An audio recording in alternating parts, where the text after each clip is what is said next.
दोस्तों, आप सभी को नमस्ते, नमस्कार। आपके सामने ITV की तरफ से इलनेस टू वेलनेस एक योगा इंस्टीट्यूट है अहमदाबाद में। उसके तरफ से हम लोग कुछ योगा की क्लास लेने वाले हैं, जो कि थ्योरी सेक्शन होगा। और आज एक पहला दिन का पहला क्लास है, जो कि ट्रायल पे लिया जा रहा है। इसको आगे और भी हम अच्छे तरीके से सुधारेंगे। और जितने भी YCV के स्टूडेंट हैं जो तैयारी करना चाहते हैं आयुष मंत्रालय के द्वारा, आप हमारे चैनल के माध्यम से, जिसका कि नाम है जस्ट विथ PK सिन्हा, उसके थ्रू आप आ सकते हैं। बट हमारे योगा सेंटर का नाम है I2B इलनेस टू वेलनेस, जो कि हमारी मैडम है विदुषी सिन्हा, वो देखती हैं। और इस पे जो भी स्टूडेंट्स YCV लेवल 1, 2, लेवल 3 या किसी भी तरह के योगा की एग्ज़ाम की तैयारी कर रहे हैं, वो इस सेक्शन पे जाके वीडियो को देख सकते हैं और थ्योरी को मजबूत कर सकते हैं, प्रैक्टिकल को मजबूत कर सकते हैं, और आपकी टॉपिक पूरी तरीके से क्लियर होगी, ऐसा मेरा विश्वास है। सो दोस्तों, आज जो सबसे पहला क्लास है उसमें हम फिलॉसफी यानी कि योग दर्शन या ओवरऑल दर्शन के बारे में जानेंगे। आपको जानने के बाद ये मालूम चलेगा कि योग दर्शन की बात आप सुनते हो, दर्शन की बात सुनते हो, भारतीय दर्शन के बारे में सुनते हो, तो आखिर है क्या चीज़, इसको कैसे अंतर करेंगे। क्योंकि इसके लिए वाइवा में बहुत सारे प्रश्न किए जाते हैं कि दर्शन क्या है, फिलॉसफी क्या है, व्हाट इज फिलॉसफी, योग दर्शन क्या है। तो इसको समझने के लिए हम लोग आगे बढ़ते हैं, और ओनली 2 स्लाइड में मैं आपको पूरा क्लियर कर दूंगा, ये मेरा पूरा विश्वास है। इसके बाद आपको कोई भी प्रश्न इसमें से 100% आप सॉल्व करेंगे, पूरे मार्क्स आप लेके जाएंगे। तो चलते हैं दोस्तों, आगे बढ़ते हैं और हम दर्शन शास्त्र फिलॉसफी के बारे में जानते हैं, भारतीय दर्शन के बारे में जानते हैं। दोस्तों, यहाँ पे सबसे पहला लाइन लिखा गया है, भारतीय दार्शनिकों के बारे में TS इलियट ने कहा है, जो कि एक यूरोपियन और वेस्ट के बहुत बड़े दार्शनिक हुए। उन्होंने कहा है कि Indian philosopher subtlety make most of the great European philosopher look like school boy. मतलब क्या कहते हैं कि भारतीय दार्शनिकों की सूक्ष्मताओं को देखते हुए यूरोप के अधिकांश महान दार्शनिक स्कूल के बच्चों जैसे लगते हैं। कहने का मतलब यह है कि यह जो TS इलियट है, उन्होंने एक बहुत ही स्ट्रॉन्ग स्टेटमेंट दी है, और वो ये कहते हैं कि भारतीय दार्शनिकों की कैपेसिटी को देखते हुए ऐसा लगता है कि यूरोप के सबसे महान और अधिकांश दार्शनिक स्कूल के छोटे बच्चे जैसे लगते हैं। यानी कि इन्होंने भारतीय दार्शनिकों के बारे में अच्छी बातें कही है। So what is philosophy?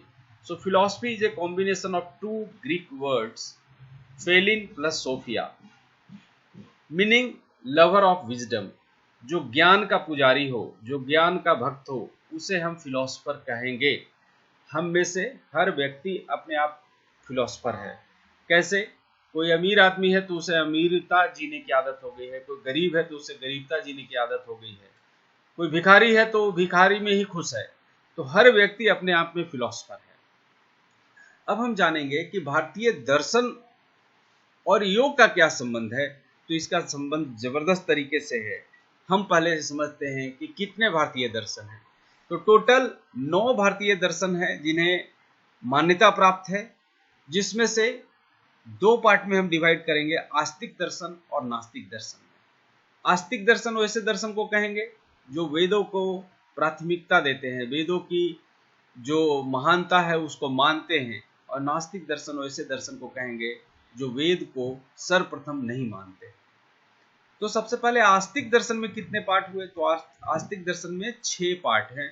पहला है न्याय दर्शन, दूसरा है वैशेषिक दर्शन, तीसरा है सांख्य दर्शन, चौथा है योग दर्शन, जो कि योग से रिलेटेड है, इसीलिए टॉपिक आज शुरू हुआ।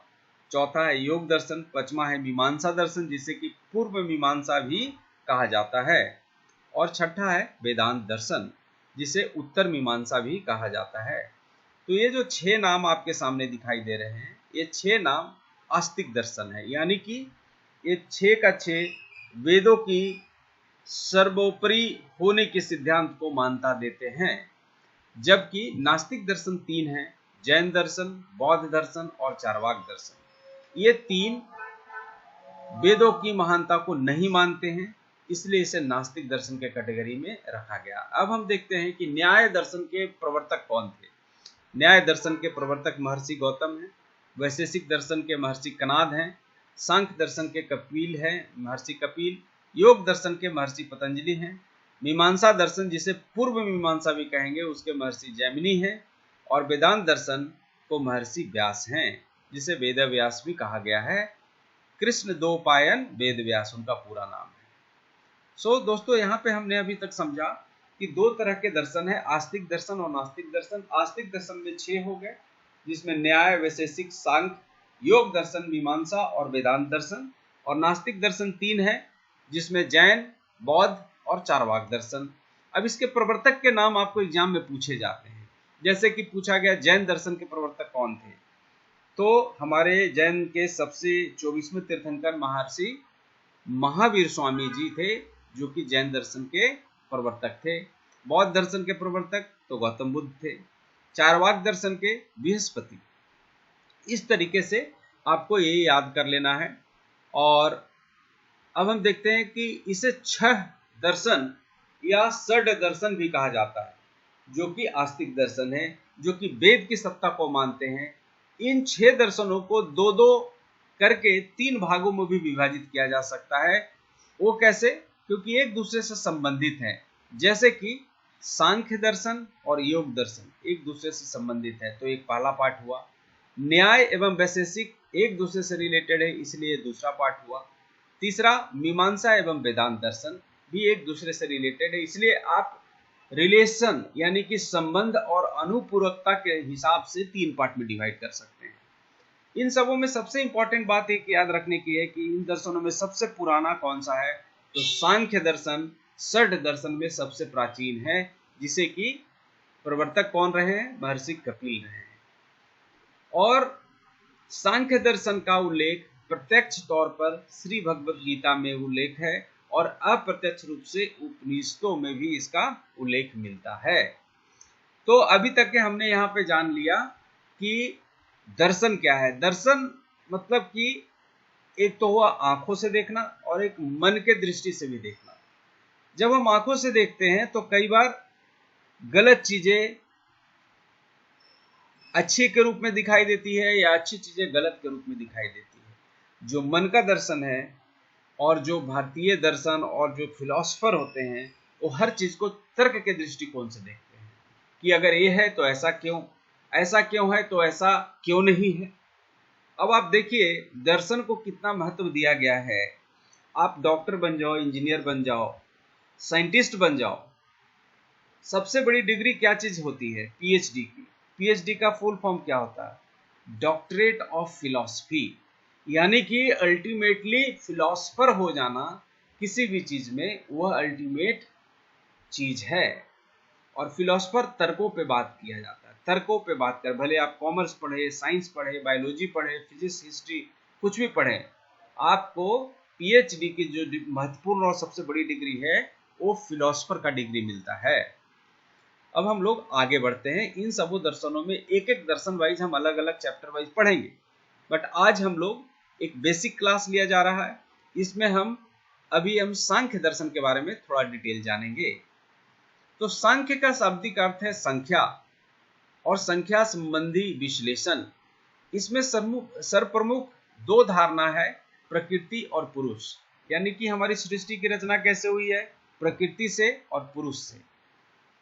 अब प्रकृति क्या है और पुरुष क्या है, तो प्रकृति का मतलब यहां हुआ 5 महाभूत, 5 तन्मात्राएं, 5 ज्ञान इंद्रियां, 5 कर्म इंद्रियां। जैसा कि यहाँ पर आप नीचे देख रहे होंगे लिखा हुआ है 5 ज्ञान इंद्रियां, 5 कर्म इंद्रियां, 5 तन्मात्राएं और 5 महाभूत। ये सब मिल करके प्रकृति के रूप देती है। और पुरुष क्या है, तो पुरुष हमारी आत्मा है। तो प्रकृति और पुरुष यही 2 महत्वपूर्ण तत्व हैं सांख्य दर्शन में, जिसमें कि यहां लिखा है कि प्रकृति यानी 5 महाभूतों से बनी है जो जड़ है, और पुरुष यानी जीवात्मा चेतन है और मुख्य दो तत्व को मानता है, प्रकृति और पुरुष। इन दो तत्वों से ही सांख्य दर्शन के अन्य 23 तत्व पैदा हुए हैं। कैसे? अब देखिए, अब यहाँ पे रख लें प्रकृति और पुरुष, एक नंबर का प्रकृति, दूसरे नंबर का पुरुष, दो अलग कर दें। अब प्रकृति से क्या बनता है? महत, महत जिसे बुद्धि कहते हैं। फिर महत से बनता है अहंकार। अब इसमें देखो दो तत्व हैं, तीन तत्व में हमारा गुण होता है, सात्विक गुण, रजस गुण और तमस गुण। अब ये तीन गुणों से किस तरीके से डिवीजन होता है? जो तमस गुण है उसमें पंच तन्मात्राएं और पंच महाभूत आ जाएंगे। सात्विक, जैसे एक मन को अलग ही रखा गया है, जैसे 5 ज्ञान इंद्रियां हैं और 5 कर्म इंद्रियां, इन सबों को कंट्रोल कौन करेगा? तो कंट्रोल किसी भी व्यक्ति में मन ही के द्वारा है। इसलिए मन को उभयलिंगी कहा गया है। वो खुद का कंट्रोल खुद भी कर सकता है, प्लस दूसरों को भी कंट्रोल करेगा। तो यहाँ पे आप देखेंगे कि मन को पूरा सेपरेट दिया गया। तो अब हम काउंट करते हैं। चलिए, एक प्रकृति हुआ पहला नंबर, दूसरा महत यानी कि बुद्धि 2, तीसरा अहंकार, तो 3 यहाँ पर हो गए। और यहाँ पे देखिए 5, 10, 15, 20, तो कितने हो गए? यहाँ से 20 और ऊपर का 3, 23 और 24वां मन हो गया और 25वां पुरुष हो गया। तो ये 25 तत्व को सांख्य दर्शन बोलता है कि किसी भी जीवन की उत्पत्ति इन 25 तत्वों से ही हुई है। अब देखें, थोड़ा सा आगे बढ़ते हैं। मन किसको किसको कंट्रोल करेगा? तो 5 जो ज्ञान इंद्रियां हैं उन सभी को। ज्ञान इंद्रियां में 5 कौन कौन हुआ? तो सबसे पहले कान, जैसे श्रोत्र जिसको संस्कृत में कहेंगे, त्वचा, चक्षु आंखों को ज्ञान इंद्रियां कहेंगे, रसना यानी जीभ, और घ्राण मतलब सूंघना। तो आप अगर देखें तो 5 ज्ञान इंद्रियां क्या क्या है? सुनने का कान, जो कि आपके सबसे टॉप में है, सुनने का कान। त्वचा, पूरे शरीर में त्वचा, उससे क्या प्राप्त होती है? तो टच कोई करेगा तो हम त्वचा से ही मालूम करेंगे। चक्षु, यानी हम किसी को देखेंगे तो ज्ञान प्राप्त होगा कि ये व्यक्ति है, ये जा रहा है, ये आ रहा है। रसना, मुंह में हम डालेंगे तो जीभ हमारा बताएगा कि इसकी टेस्ट कैसा है।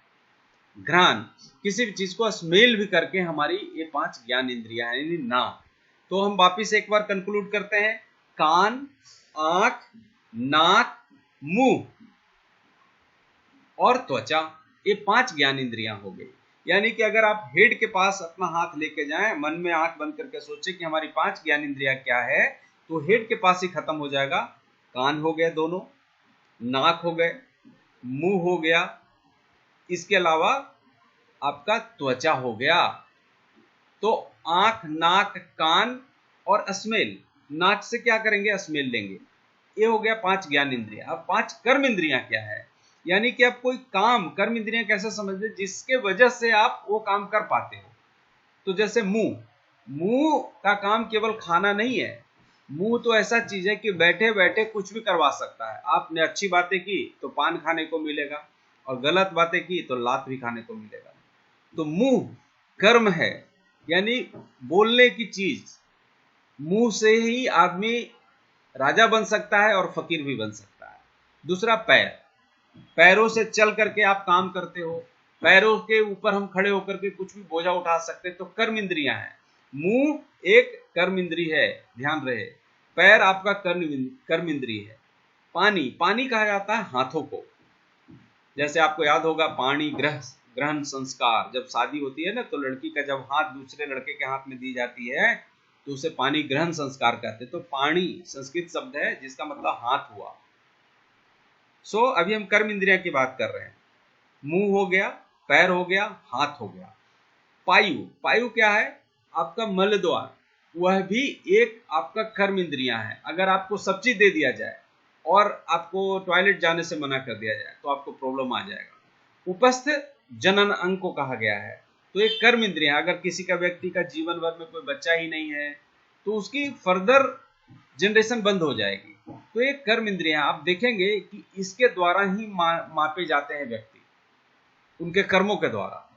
तो ये कर्म इंद्रियां हैं। और 5 ज्ञान इंद्रियां, ये दोनों को कंट्रोल कौन करेगा? मन। इसलिए मन को पूरा सेपरेट अलग कर दिया गया है। जो ज्ञानी हो जाते हैं, जो योगी हो जाते हैं, वो अपने मन के ऊपर कंट्रोल करके पूरे 5 ज्ञान इंद्रियां को, 5 कर्म इंद्रियां को कंट्रोल कर सकते हैं और वो सही रास्ते को चुनाव कर सकते हैं। अब हम आते हैं पंच तन्मात्राएं क्या है। इसमें कई लोगों ने कंफ्यूजन था कि तन्मात्रा मतलब क्या। तो देखो, ये जितने भी ज्ञान और कर्म इंद्रियां हैं, तन्मात्राएं कहते हैं शब्द, स्पर्श, रूप, रस और गंध को। अब कैसे है एक दूसरे से रिलेशन, तो पंच महाभूतों से इसका बहुत ही जबरदस्त रिलेशन है। कहा जाता है पंच महाभूत क्या है, तो आकाश, वायु और अग्नि, जल और पृथ्वी, ये 5 महाभूत हैं। इससे ही हमारा सृष्टि और हमारा शरीर बना है। आपको याद होगा, ये पंच महाभूत के बारे में अक्सर आपने सुना होगा कि धरती, आकाश, वायु, जल, अग्नि, पृथ्वी, ये सब चीज से हमारी शरीर बनती है। तो आकाश का तन्मात्रा क्या है, आकाश यानी कि अंतरिक्ष। जो भी हम आज बात कर रहे हैं, आप तक अगर मेरी शब्द पहुंच रही है तो इसमें अंतरिक्ष का बहुत बड़ा रोल है। अगर वायुमंडल ना हो, अगर वहां पर वैक्यूम हो, तो मेरी शब्द आप तक पहुंचेगी नहीं। इसलिए आकाश का तन्मात्रा शब्द है, वो एक शब्द को दूसरे से पहुंचा देता है। वायु अगर चलती है तो वायु कैसे मालूम चलेगा कि चल रहा है, तो आपको स्किन के ऊपर टच होगा। अब यहाँ पे देखिए, आपने अभी हमने समझा आकाश तत्व से शब्द है, और शब्द कहाँ जाएगा, यहाँ जाएगा, कानों में जाएगा। तो एक तीसरा, तीनों रिलेशन यहाँ पे मिलेंगे, आकाश, शब्द और कान। उसी तरह से वायु स्पर्श करेगा किसके थ्रू, त्वचा के थ्रू। आगे हम चलते हैं, अग्नि से हम क्या होगा, लाइट आएगा, लाइट से क्या होगा, रूप दिखाई देगा। और वो कौन फील करेगा, हमारा ज्ञान इंद्रियां, आंख यानी चक्षु। अब जल की बात करते हैं, फिर जो हमारा पंच महाभूत में जल है, अगर कोई भी हम फ्रूट खाते हैं तो उसमें रस मिलता है। क्यों मिलता है रस, क्योंकि उसके अंदर जल की मात्रा है। तो हमारा जो जल है वो रस तन्मात्रा को ध्यान में रखता है, और उसको चखेगा कौन, तो हमारी जिह्वा, रसना जिसको यहाँ लिखा गया है। पृथ्वी का तन्मात्रा गंध है, ये ध्यान रहे। और वो गंध किसके थ्रू फील होगा, नाक के थ्रू, यानी घ्राण शक्ति के थ्रू। तो देखिए, तीनों का रिलेशन है, पंच महाभूत, पंच तन्मात्रा और 5 ज्ञानेंद्रियां एक दूसरे से रिलेटेड है, एक दूसरे के पूरक हैं और वो संबंधित हैं। अब देखो, जब बरसात होती है ना, तो धरती पे जब पानी की बूंदें गिरती है तो पृथ्वी से एक अच्छी सोंधी खुशबू आती है। तो आपको ऐसे याद रखना है कि पंच महाभूत में पृथ्वी का तत्व तन्मात्रा क्या है, तो गंध। जल का क्या होगा, तो जल का क्या होगा, आप सोचो। तो जल की वजह से हमें रस मिलता है, और वो रस को कौन लेता है, जीवा लेता है। आग से क्या होता है, आग से हमें दिखाई देता है कोई चीज, यानी कि रूप दिखाई देता है, और दिखेगा कौन, आंख। उसी तरह से वायु अगर चल रही है तो हमें दिखाई तो नहीं देता, लेकिन हमारी स्किन को जब टच करता है तो हमें मालूम चलता है कि वायु चल रही है। तो वायु स्पर्श उसका तन्मात्रा है, और हमारी ज्ञान इंद्रिया कौन सा है, तो त्वचा। उसी तरह से आपको पहले बताया कि आकाश का जो तन्मात्रा है वो है शब्द, और वो शब्द को सुनेगा कान। तो यह है सांख्य दर्शन के बारे में। बट यहाँ पर आपने देखा होगा, यहाँ पर ईश्वर के बारे में कहीं पर चर्चा नहीं है। तो एक इंपॉर्टेंट पॉइंट आपको और भी याद रखने की है कि जितने भी दर्शन हैं उसमें आस्तिक दर्शन में वेदों को तो मानते हैं, बट आस्तिक दर्शन में भी 2 ऐसे दर्शन हैं, जैसे सांख्य दर्शन और मीमांसा दर्शन, वो ईश्वर को नहीं मानते हैं, ईश्वर की सत्ता को नकारते हैं। तो सांख्य दर्शन भी ईश्वर की सत्ता को मानता नहीं है, वो 25 तत्व को ही मानता है, और उसके बाद बोलता है जीवन समाप्त है, जीवन यहीं से शुरू होता है, जीवन यहीं खत्म। मीमांसा में भी, यानी कि पूर्व मीमांसा दर्शन में ईश्वर को नहीं मानते हैं, और जैन दर्शन भी नहीं मानता ईश्वर को, बौद्ध दर्शन भी नहीं मानता, और चारवाक तो बिल्कुल ही नहीं मानता। तो इस तरह से अगर दूसरा प्रश्न आता है कि आस्तिक दर्शन में ऐसे कितने दर्शन है जो ईश्वर को नहीं मानते, तो 2 हैं, सांख्य दर्शन और मीमांसा दर्शन, खास करके पूर्व मीमांसा। आशा करता हूं कि आप लोगों को काफी चीजें क्लियर हुई होगी आज, और अगर कोई प्रश्न हो तो आप जरूर बता सकते हैं, भेज सकते हैं। धन्यवाद। फिर से अगले एपिसोड में मिलेंगे।